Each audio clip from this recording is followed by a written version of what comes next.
आइए प्रश्न संख्या 106 देखते हैं। तो कह रहा है in Pinus the wing of the seed developed from. तो जो पाइनस है उसके बीज में जो पंख लगे रहते हैं, जैसे आपने चिरवल का पेड़ देखा होगा, चिरवल में उसका बीज में पत्ते लगे होते हैं, तो इसी तरह पाइनस के बीज में पत्ते लगे होते हैं।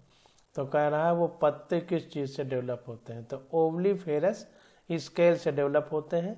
आजकल एनसीईआरटी में नहीं है, एनसीईआरटी में ये चीज़ नहीं है, तो इसके लिए इसको काट दीजिए, अब ये नहीं पूछा जाएगा। अगर आगे कहीं होगा तो हम लोग इसको देख लेंगे।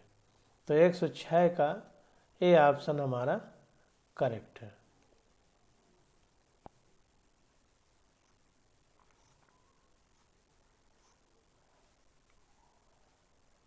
एक 106 का ए ऑप्शन।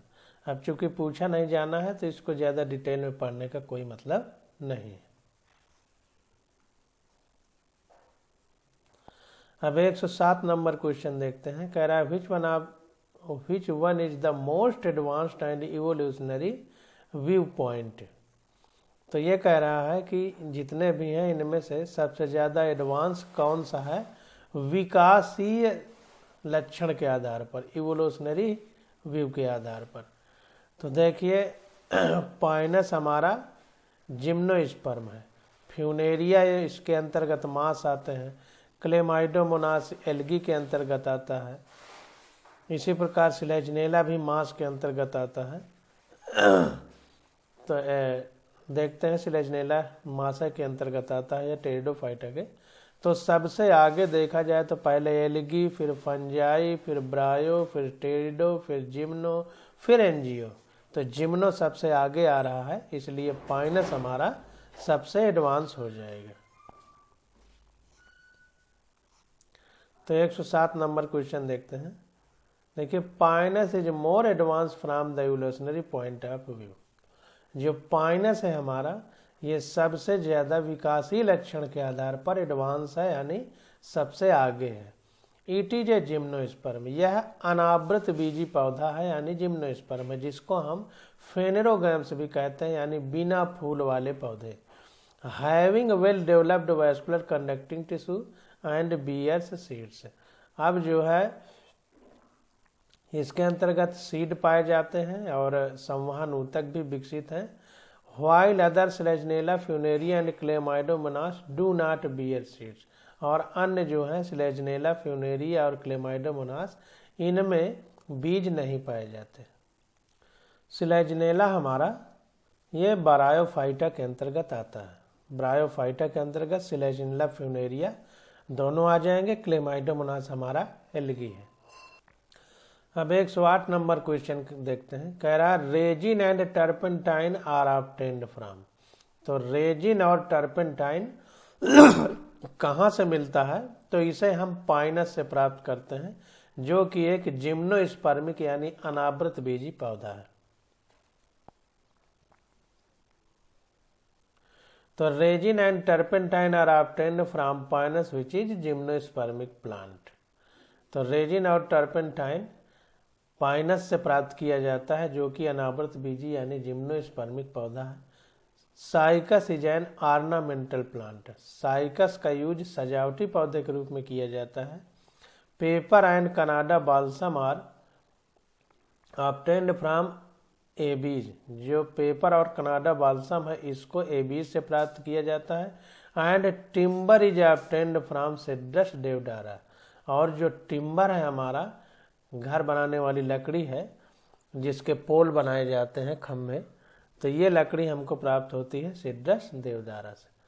तो रेजिन और टर्पेंटाइन पाइनस से प्राप्त किया जाता है। तो 108 का बी ऑप्शन हमारा करेक्ट हो जाएगा। 109 नंबर क्वेश्चन देखते हैं। कह रहा है in Pinus the pollen grain has 6 chromosome then in its endosperm will have. तो देखिए पाइनस का पौधा बीजाणुद्भिद होता है, यानी इसके पौधे में 2n क्रोमोसोम पाए जाएंगे, द्विगुणित। और कह रहा है पोलन ग्रेन में 6 पाए जाते हैं। पोलन ग्रेन का मतलब उसका जो परागकण है, तो परागकण हमेशा जो है n होता है यानी अगुणित होता है। हेप्लॉइड नंबर क्रोमोसोम पाए जाते हैं। और जो इंडोस्पर्म होता है जिम्नोस्पर्म में, वो निषेचन यानी फर्टिलाइजेशन के पहले बनता है। तो निषेचन के पहले बनेगा तो जाहिर सी बात है कि वो भी अगुणित ही होगा। तो अगर पॉलन ग्रेन में 6 क्रोमोसोम है तो इंडोस्पर्म यानी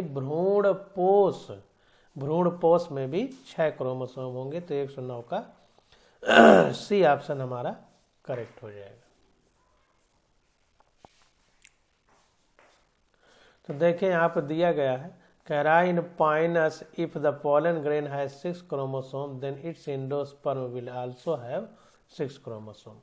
तो अगर पाइनस के परागकण यानी पॉलन ग्रेन में 6 क्रोमोसोम है तो इसके इंडोस्पर्म यानी भ्रूणपोष में भी 6 क्रोमोसोम होंगे।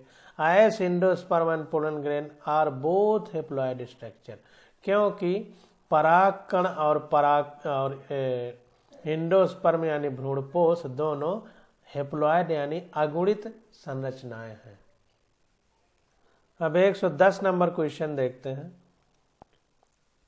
कह रहा है a plant having seed but lacking flower and fruits belongs to. तो एक पौधा जिसमें बीज पाए जाते हैं लेकिन उसमें फूल और फल नहीं लगते। तो हमने बताया था कि जो जिम्नोस्पर्म है अनावृत बीजी, अनावृत का मतलब आवरण रहित, और आवरण किसका होता है? फल का, जो ओवरी से बनती है, अंडाशय से बनती है। तो अंडाशय एब्सेंट होता है और अंडाशय होने के लिए फूल होना जरूरी है। तो जिम्नोस्पर्म में हमारे न फूल लगते हैं न फल, लेकिन बीज बनते हैं। तो 110 का डी ऑप्शन हमारा करेक्ट हो जाएगा। तो a plant having seed but lacking flower and fruit belongs to gymnosperm. तो एक पौधा जिसमें बीज तो लगते हैं लेकिन फूल और फल एब्सेंट होते हैं, तो उसको जिम्नोस्पर्म यानी अनावृत बीजी के अंतर्गत रखा गया। Gymnosperms are vascular land plant. जो जिम्नोस्पर्म होता है ये वैस्कुलर लैंड प्लांट होता है। कहने का मतलब कि इसमें संवहन ऊतक पाए जाते हैं। And bears seed which are naked, और इसमें बीज पाए जाते हैं लेकिन बीज नग्न अवस्था में पाए जाते हैं, इनके ऊपर कोई आवरण नहीं होता।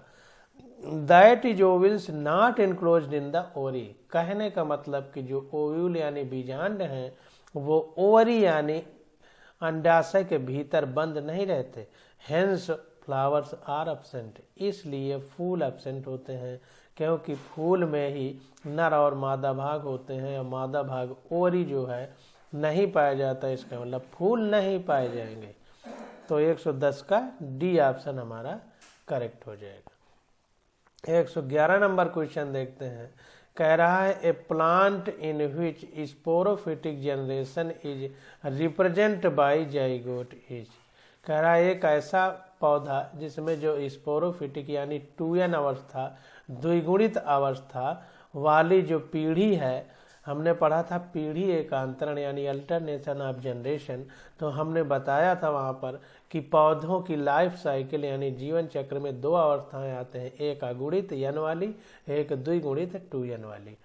तो ये कह रहा है कि ऐसा प्लांट हमको बताना है जिसमें जो द्विगुणित जनरेशन है, द्विगुणित पीढ़ी है या बीजाणुद्भिद पीढ़ी है या स्पोरोफिटिक पीढ़ी है, उसमें जाइगोट पाया जाता है। तो क्लेमाइडोमोनास यानी एल्गी हमारा यानी शैवाल हमारा आंसर करेक्ट होगा। तो 111 का सी ऑप्शन हमारा करेक्ट हो जाएगा। इसको देख लेते हैं। देखिए, a plant in which sporophytic generation is represent by zygote is Chlamydomonas. कहने का मतलब यह है कि एक पौधा जिसमें बीजाणु उद्भिद या द्विगुणित अवस्था हमारा जाइगोट रिप्रेजेंट करता है, उस पौधे को हम क्लेमाइडोमोनास कहेंगे, यानी एल्गी शैवाल के अंतर्गत आता है। It is a type of algae that has gametophytic plant body यानी हेप्लॉइड।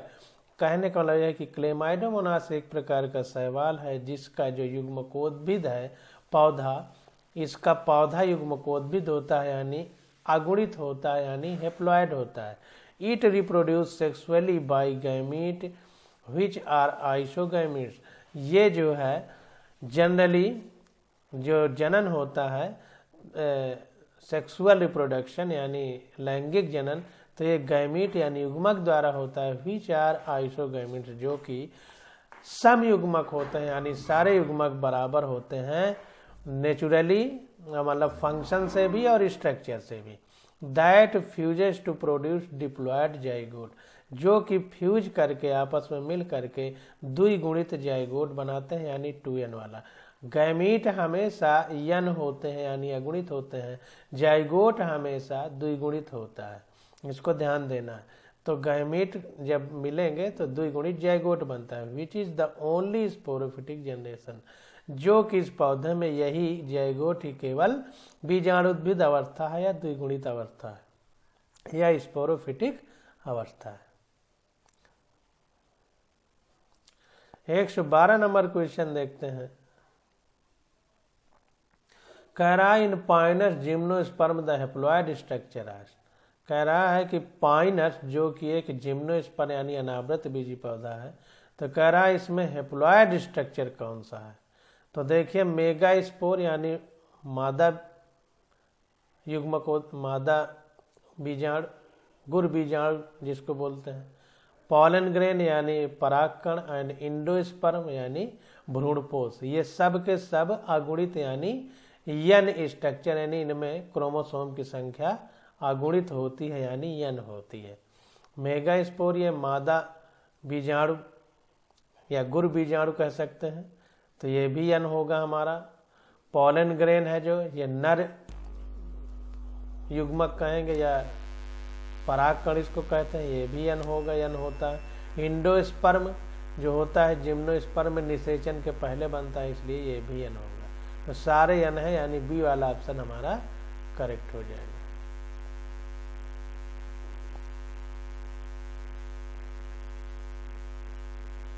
तो इन पाइनस जो कि एक जिम्नोस्पर्म यानी अनावृत बीजी है, endosperm is produced before fertilization, जो इंडोस्पर्म होता है यह निषेचन से पहले बनता है, and hence it is haploid, इसलिए यह अगुणित होता है।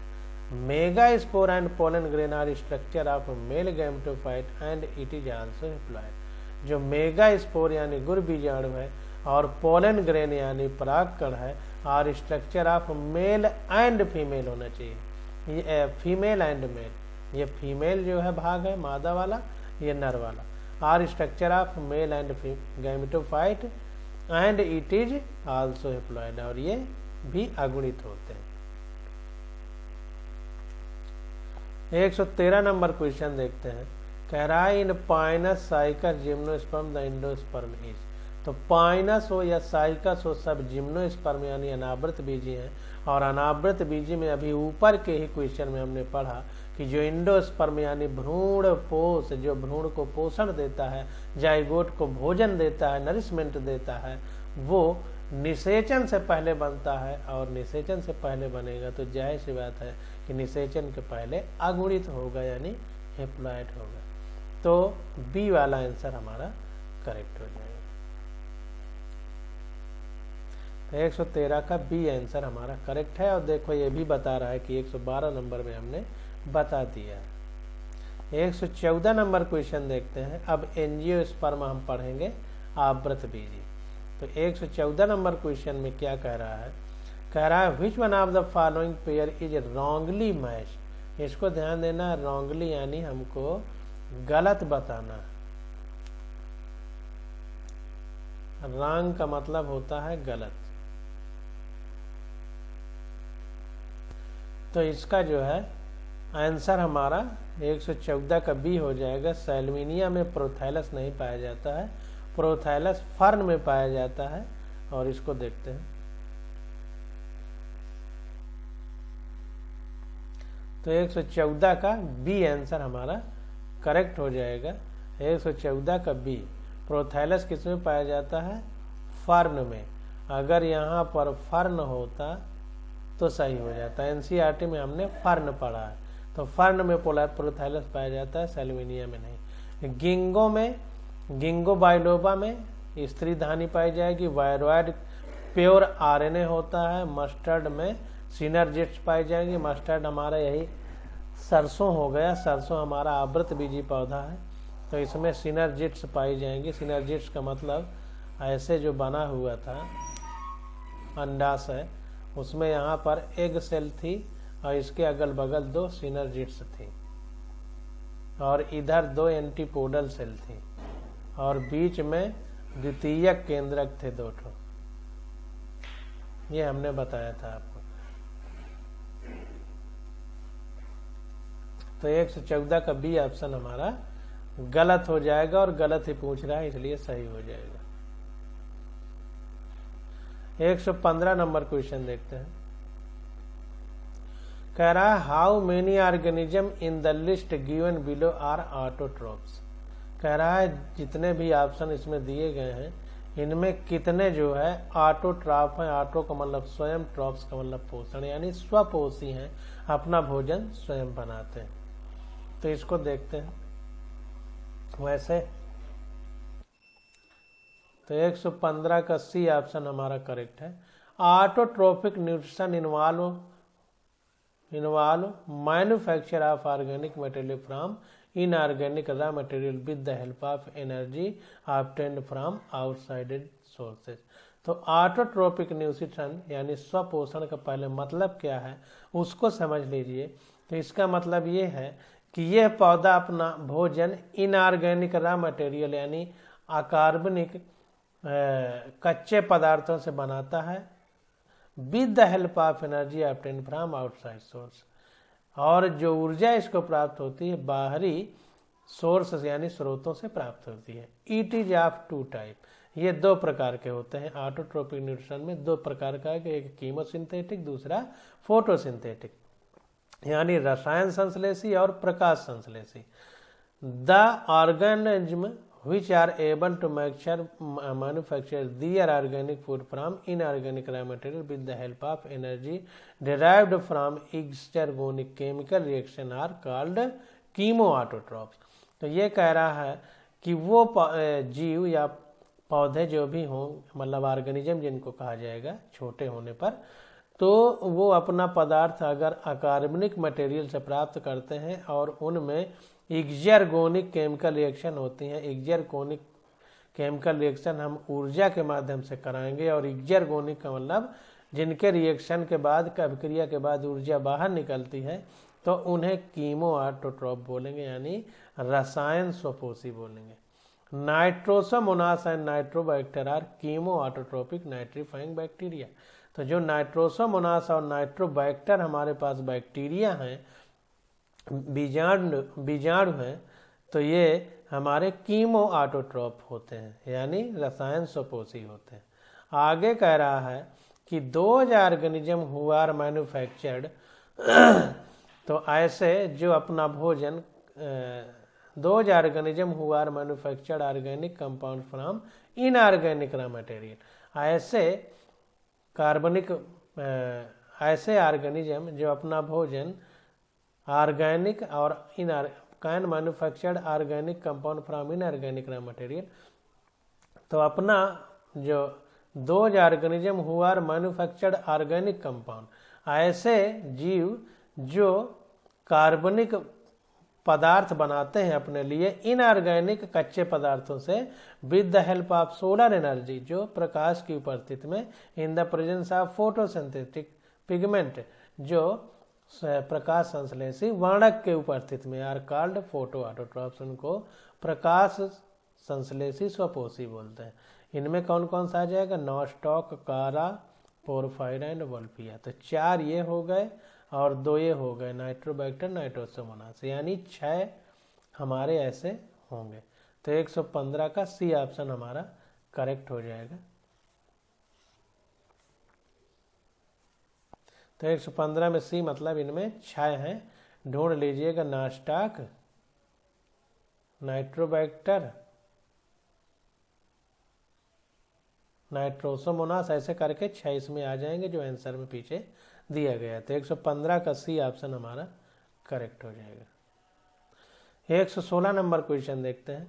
कह रहा male and female gametophyte are independent at free living इन।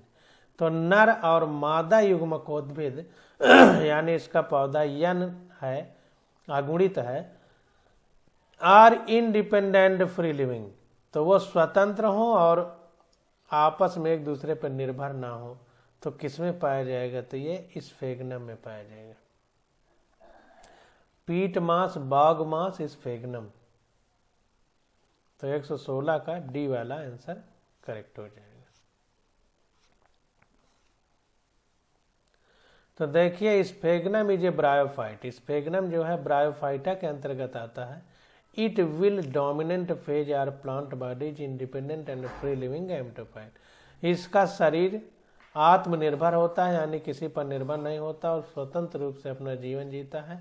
और गैमेटोफाइट यानी युग्मकोद्भिद होता है। The sporophyte is parasitic over gametophyte.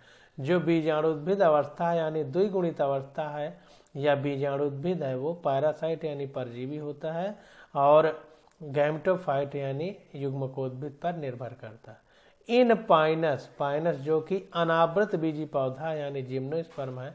Mustard and castor, तो मस्टर्ड और कैस्टर जो कि आवृत बीजी यानी एंजियोस्पर्म के अंतर्गत आता है। The main plant body is sporophytic. इनमें क्या होता है कि जो मेन प्लांट होती है, बॉडी होती है, मुख्य पौधा होता है, वो द्विगुणित होता है यानी स्पोरोफिटिक होता है। Gametophyte is highly reduced and is completely dependent on sporophyte.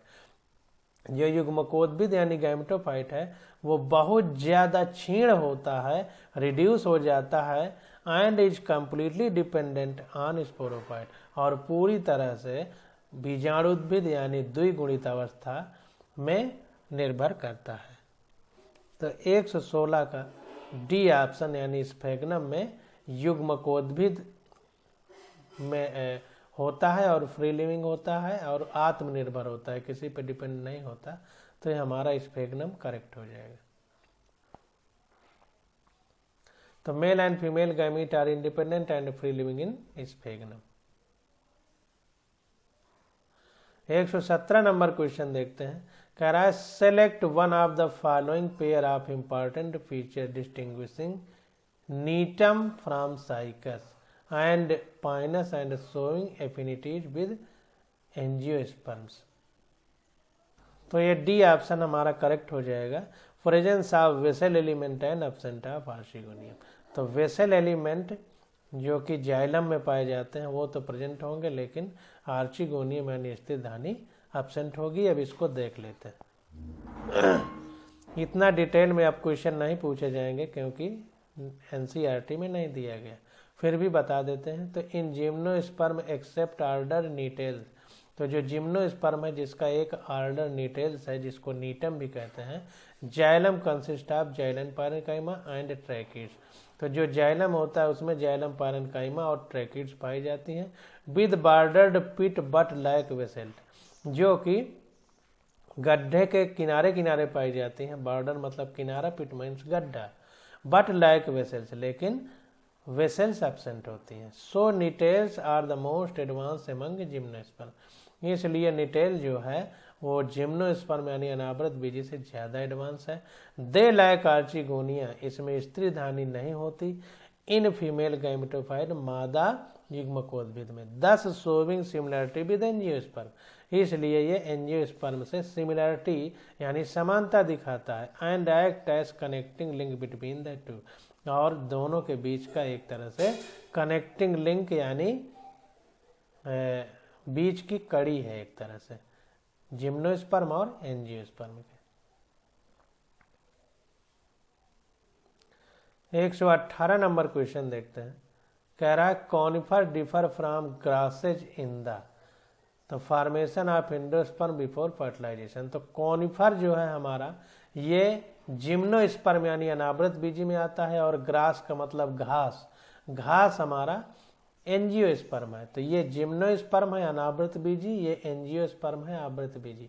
तो आवृत बीजी में जो भ्रूणपोष यानी इंडोस्पर्म बनता है वो निषेचन के बाद बनता है और त्रिगुणित होता है, और जिम्नोस्पर्म में जो भ्रूणपोष है ये निषेचन के पहले बनता है और अगुणित होता है। तो यही अंतर है। तो formation of endosperm before fertilization. तो कोनिफर क्यों अलग है ग्रासेस से, क्योंकि इसमें इंडोस्पर्म फर्टिलाइजेशन यानी निषेचन से पहले बनेगा। तो 118 का ए ऑप्शन हमारा करेक्ट हो जाएगा। तो conifer belongs to gymnosperm. Conifer जो है हमारा ये जिम्नोस्पर्म के अंतर्गत आएगा। They are seed bearing plant, इनमें बीज युक्त पौधे होते हैं, in which the sporophylls are aggregated to form cone and the seed develop in spur state over the surface of mega sporophyll. Vascular stand consist of tracheid and sieve cells. आप कुछ पढ़ने की जरूरत नहीं है, सब छोड़ देना है, कोई मतलब नहीं है इन चीज़ों का, बस ये लाइन को ध्यान देना है। The endosperm is formed before fertilization so it is haploid in nature. बस बाकी सब बेकार लिखा है, कोई मतलब नहीं उसको पढ़ने का। तो 118 क्वेश्चन हमारा हो गया। अब 119 नंबर देखते हैं। कहलाए एक्टोफ्लोइक साइफोनो स्टील इज फाउंड इन। तो 119 का ये ऑप्शन करेक्ट है। कुछ भी नहीं पढ़ना है क्योंकि अब ये नहीं पूछा जाएगा। इस क्वेश्चन बहुत गहराई में है और इस समय एनसीईआरटी में हमने जो पढ़ा नहीं दिया गया। तो ectophloic siphonostele is found in Osmunda Equisetum. कुछ भी पढ़ने की जरूरत नहीं, पूछा नहीं जाएगा, इसलिए डिटेल भी हम लोग नहीं पढ़ेंगे। 120 नंबर क्वेश्चन देखते हैं। कह रहा है match item in column first with those in column second. तो कॉलम फर्स्ट और कॉलम सेकंड में ये दिए गए हैं जो ऑप्शन विकल्प, इनमें जो सही है उसके साथ में उसको मैच करना। तो पेरीट्राइकस फ्लैजिलेशन, तो पेरीट्राइकस फ्लैजिलेशन कहने का मतलब ये है कि फ्लैजिला जो है कसाव हैं पूरे शरीर में पाए जाएंगे। पेरी का मतलब पेरी फेरी यानी पूरे शरीर में। इस तरीके से जैसे ये मान लीजिए शरीर है तो सब जगह ऐसे ऐसे बाहर की तरफ फ्लैजिला पाए जाएंगे ऐसे ऐसे। तो इसको पेरीट्राइकस कंडीशन बोलेंगे। तो ये किस में पाए जाते हैं? इस्चेरिचिया कोलाई में, ई कोलाई में पाए जाते हैं। तो ए का यल ऑप्शन हमारा करेक्ट हो जाएगा। दूसरा है लिविंग फॉसिल्स। तो लिविंग फॉसिल्स गिंगो बाइलोबा जो है जीवित जीवाश्म में हमने पढ़ा था गिंगो बाइलोबा। तो गिंगो बाइलोबा हमारा जीवित जीवाश्म के अंतर्गत आएगा। तो बी का जे हो जाएगा जो कि एक जिम्नोस्पर्म है। अब आ जाएगा सी ऑप्शन। तो सी में क्या है? राइजोफोर। तो राइजोफोर में सिलेजनेला आ जाएगा। राइजोफोर सिलेजनेला। जैसे हम लोग राइजोइड पढ़ते थे, राइजोइड यानी मूलाभास, मूल जैसी संरचना, तो वो मास में फ्यूनेरिया के अंतर्गत थी। सिलेजनेला भी फ्यूनेरिया में आता है, तो इसलिए राइजोफोर हमारा सिलेजनेला हो जाएगा। स्मॉलेस्ट फ्लावरिंग प्लांट, ये वोल्फिया होता है, सबसे छोटा पौधा जिसमें फूल लगते हैं, तो वो हमारा वोल्फिया हो जाएगा। तो इसलिए स्मॉलेस्ट फ्लावरिंग प्लांट हमारा वोल्फिया हो जाएगा। डी का एन हो जाएगा। अब लार्जेस्ट पेरिनियल एल्गा, तो लार्जेस्ट पेरिनियल एल्गा हमारा माइक्रोसिस्टिस हो जाएगा। पेरिनियल का मतलब होता है चिर स्थायी, मतलब हमेशा के लिए। तो लार्जेस्ट पेरिनियल एल्गा कौन सा होता है? माइक्रोसिस्टिस। माइक्रोसिस्टिस हमारा लार्जेस्ट पेरिनियल एल्गा है। ये सब चीज ये अब इस समय नहीं पूछा जाएगा। ये सब तो पूछा जा सकता है, लिविंग फॉसिल्स, राइजोफोर, मगर ये नहीं पूछा जाएगा। तो 120 का ये ऑप्शन हमारा करेक्ट हो जाएगा। तो आज अब यहीं तक। अब अगले लेक्चर में हम लोग स्टडी करेंगे।